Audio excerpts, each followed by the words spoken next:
ওই যে বলছে যে রাত্রে বাড়ি গেছি, তো আমাকে জায়গা দেয়নি, আমি কত কষ্টে দরজাতে দাঁড়িয়ে থেকেছি। তারপর আমি স্কুল বা কাউন্সিলে আমি রাত্রি কাটালছি। এ যন্ত্রণাতে আমি ওদের বাড়ি আর যাই না, আর খোঁজ খবর নিলি না, আর আমি আর কিছু ওরাকে দিও না। এগুলো কেন বলছে, এখন যান বাঁচাবার জন্য বলছে। আর দেওয়ালে পিঠ ঠেয়ে গেছি, এ গ্রামের লোক আমার পাঁচ তলকার দুশ্মন কোনো আমার শত্রুতা করবে না, এরকম আমার মনে হয় না। দর্শক, আমরা এই মুহূর্তে অবস্থান করছি চাঁপাইনবাবগঞ্জ জেলার গমস্তাপুর উপজেলার ভাইরাল সোহেল মিয়ার বাড়িতে, যিনি এই এলাকায় বকুল নামে পরিচিত। আমরা সেই ভাইরাল সোহেল মিয়ার বাড়িতে অবস্থান করছি। আমি যদি চিত্র দেখাই যে তার ছেলেরা কত কষ্ট করে এখানে দিনাতিপাত করছে, তার বাড়িটি আপনাদের দেখানোর চেষ্টা করছি। আপনি আসুন আমাদের সঙ্গে। দর্শক, দেখছেন যে এটি তার বাড়ি। একটি, দুইটি, তিনটি রুম, টিনের ছাউনি, টিনের বেড়া দিয়ে এই যে 3টি রুম করে বহু কষ্টে তারা কিন্তু তাদের জীবন জীবিকা পরিচালনা করে আসছে। আপনারা দেখতে পাচ্ছেন যে তাদের ঘরের দরজাগুলো আপনাদের যদি দেখানোর চেষ্টা করি, এখানে দেখেন যে কাঠের দরজা। এই সে ভাইরাল সোহেল ওরফে বকুলের শাশুড়ির ঘর, এটি ঘরের দরজাটিও নেই। তারা যে কত কষ্টে জীবনযাপন করছে, আমি দরজা দেখে দেখানোর চেষ্টা করি যে এই ধরনের কাঠের দরজা তারা ব্যবহার করছেন। ভিতরের চিত্র আরও করুণ চিত্র রয়েছে। আমরা দর্শক আপনাদের যে দেখানোর চেষ্টা করি যে এখানে কয়েকজন মুরব্বী বসে রয়েছেন। আসসালামু আলাইকুম, কি নাম আপনার? আশিস মোহাম্মদ। আচ্ছা, আপনি তো এই ফ্যামিলিটাকে শুরু থেকে দেখে আসছেন। আপনার বর্তমান বয়স কত? বড় 85 বছর। 85 বছর।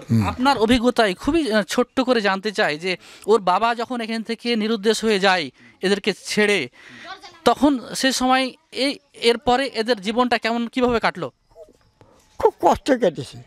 খায়া না খেয়ে, কাউকে কিছু বলতো না, ওরকম বলার মতো ক্যাপাসিটি ছিল না, এবং লজ্জা কাউকে কিছু বলতো না। খুব কষ্ট, এত কষ্ট মানুষ হতে পারে না, এবং দুয়ানা পয়সা রেখে দিতে পারেনি বুক। একটি কথা শোনা যায় যে অনেক দর্শক আসলে এটি মানে একভাবে বিশ্বাস করছেন যে এই বকুল মানে সম্প্রতি যে ভাইরাল হয়েছেন সোহেল মিয়া, তার সঙ্গে তার স্ত্রীর দাম্পত্য কলহ হয়েছিল। এরকম কি কোনো নজির আপনি দেখেছেন? কোনো কলহ ছিল না, কোনো কলহই ছিল না। আচ্ছা, আর কোনো দাম্পত্য জীবনে আমরা কলহ দেখিনি, এবং কলহ করার মতো এ মেয়ে নয়।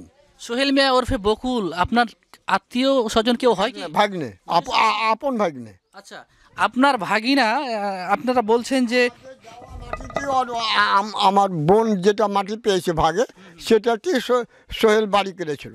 আচ্ছা, সোহেল মিয়ার এই যে এত ঋণ দেনার দায়ে পলাতক হয়েছেন কেন? কি কারণে তিনি এত ঋণগ্রস্ত হয়েছিলেন?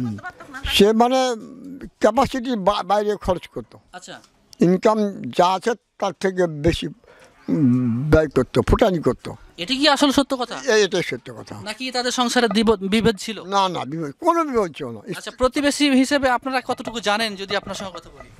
প্রতিবেশী হিসেবে খুবই ভালো ছিল, কিন্তু এলাকায় যে ক্ষতিগ্রস্ত হয়ে দেনাবানি হয়ে সে এলাকায় ছেড়ে চলে যায়। এটা আমার কাকি হয়। আমার কাকি অনেক কষ্টে ছেলেপেলেকে মানুষ করেছে, আমরা নিজে দেখেছি। একবেলা না খেয়ে আরেকবেলা না খেয়ে কি যন্ত্রণা কষ্ট করে মানুষ করেছে। 3 ছেলে 1 মেয়েকে আমরা নিজেই দেখেছি। কাকা কাকি যখন একসঙ্গে বসবাস করছিল, সে সময় তাদের কোনো ঝগড়া বিভেদ আপনার নজরে এসেছিল? না, কোনো ঝগড়া ছিল না। খুবই সুন্দর সংসার চলতো, ভালো চলতো। কিন্তু আমার কাকা একটু বড় লোকের মানে ছিল, স্টাইল ছিল, মানে খরচ পানি বেশি করতো। এবারে দেনা পানিকে সব কিছু ধ্বংস করে ওই বন্ধু বান্ধব দিয়ে ফুটানি করতো। মানে আয়ের থেকে ব্যয়টা তিনি বেশি, হ্যাঁ, আয় থেকে ব্যয়টা বেশি করতো। সে কারণে তিনি এ ধরনের ক্ষতিগ্রস্তের শিকার হয়েছেন। দর্শক, এখানে যেমনটি দেখছিলেন যে এখানে পাড়া প্রতিবেশীরা রয়েছে। আমরা একটু কষ্ট করে হলেও, যদিও চাচি অসুস্থ, আসলে তিনি অত্যন্ত ভারাক্রান্ত হৃদয়ে আছেন। কারণ এই ধরনের ঘটনা দেখার পরে একজন স্বামীর এ ধরনের কর্মকাণ্ড দেখার পরে একজন স্ত্রী কতটা সুস্থ থাকতে পারেন, দর্শক এইটা আপনারা নিজেই আন্দাজ করুন। তারপরেও আমি খুব কষ্ট করে রিকোয়েস্ট করছি, আচ্ছা আপনাদের চাচি, আপনাদের কোনো আমার চাচার সঙ্গে অর্থাৎ বকুল সাহেবের সঙ্গে কোনো দ্বন্দ্ব, কোনো গোলমাল এ ধরনের আপনার সংসার জীবনে কিছু হয়েছিল এরকমটা কি আমাদের দর্শকদের উদ্দেশ্যে যদি একটু বলতেন? না, আর সংসার জীবনে কোনো দিন আর ঝগড়া বিবাদ ছিল না। আমার পরিবারে খুব আমার শান্তি, সুখ, ভালোবাসা ছিল। আমাকে ফুলের মতন পবিত্র ছিল। তাহলে যে সবাই বলছে যে অনেকেই বিশ্বাস করছে যে আপনারা স্ত্রী সন্তান মানে আপনি এবং আপনার ছেলে মেয়েদের নিয়ে আপনি তার উপর অন্যায় করেছিলেন, বিষয়টি কি এরকম? না, কিছু নাই, সব মিথ্যা কথা, সব ভুল। কেন তিনি এই কথা বলছেন তাহলে? এখন জান বাঁচার লাগে বলছে, এলে একটা সত্য কথা লাই। কোনো আমার সংসারে যখন চলে যায় তখন কোনো ঝগড়া নাই। মানুষে ওকে জ্বালা যন্ত্রণার গনেও গেল যে এসব ভাই আমার কলার ধরছে কি ধরছে, আর আমার স্বামী স্ত্রীতে কোনো যন্ত্রণাই নাই, মানে কোনো যন্ত্রণা। মানুষে এত যন্ত্রণা দিয়েছে, তখন ওর মুখের দিকে তাকিয়ে ভাববার মাটি বিক্রি করেছিল। দেখবে এখনকার স্ত্রী, দেখবে না।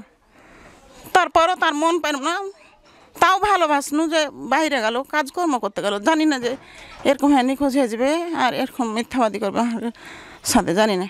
রাত্রে বাড়ি আসছে, ওকে জায়গা দিয়েছি, আর এখন বলছে যে কাউন্সিলে থেকেছি, স্কুলে থেকেছি।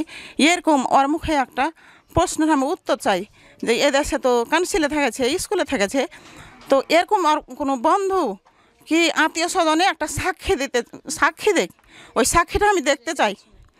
ওই সাক্ষীটা আমার গ্রামের, আমার আশেপাশে কাউন্সিলে যে রাত্রি কাটালে কোনো বন্ধু দেখতে পাবে না, কোনো বাপ দেখতে পাবে না, কোনো চাচা দেখতে পাবে না।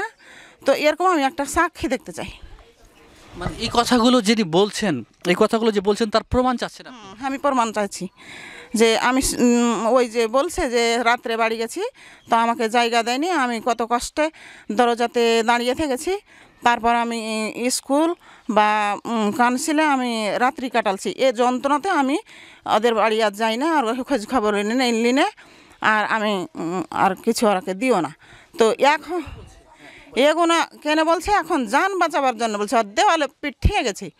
এ গ্রামের লোক আমার পাঁচ তলকার দুশ্মনও কোনো আমার শত্রুতা করবে না, এরকম আমার মনে হয় না আছে। সব মিথ্যা কথা, বাঁচার লাগে। একদিন আমাদের বাড়ি এক পাওনা দাঁড়াইলো বাড়িতে, ওই হ্যাঁ রান্নাঘর ও পাশে ছিল, এ পাশে সুতার ঘর ছিল।